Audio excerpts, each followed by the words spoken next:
Hi, it's Chris Crocker here in the 4 News Now First Alert Weather Center. A lot to talk about in our weather, so let's get right to the four things that you need to know. Isolated evening thunderstorms in progress. We've had some gusty outflow boundary winds that brought dust and residual smoke into the region. Our air quality in the moderate range. That haze is going to stick around for Thursday. It's going to be cooler than today. Not cool by any stretch of the imagination, but cooler. And then we heat up again Friday, close to 100 degrees.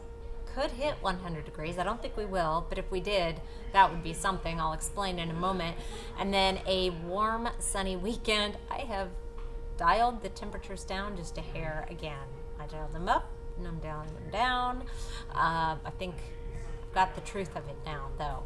Let's start by taking a look at our radar and satellite. And this takes us up to just past 7 o'clock.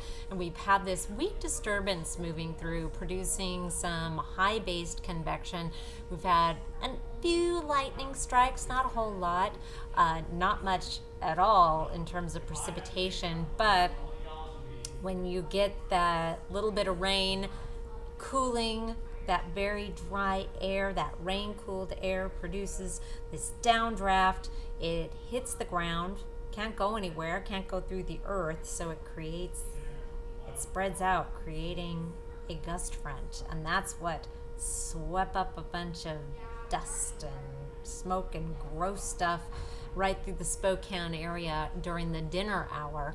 And now it is still suspended, very hazy conditions. Air quality, again, not too bad. We're in the moderate range, and I suspect that's where we'll stay. Might sneak up into the unhealthy for some range, but I don't think that we will.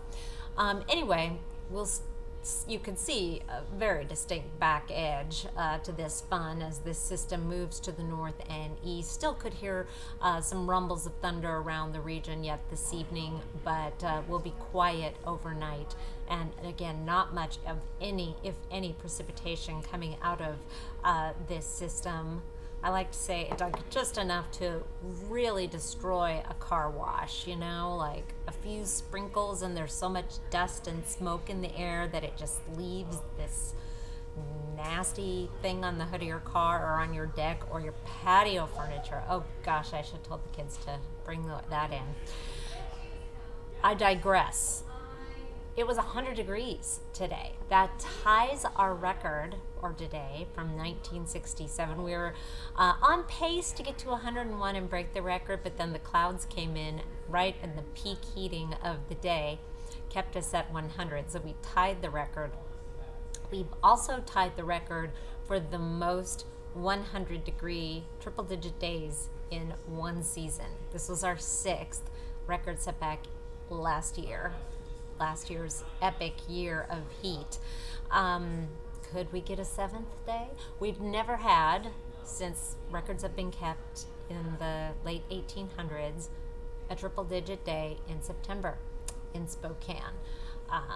But I'll show you the forecast in a moment. We're going to make a run at it. I don't think we're going to get there.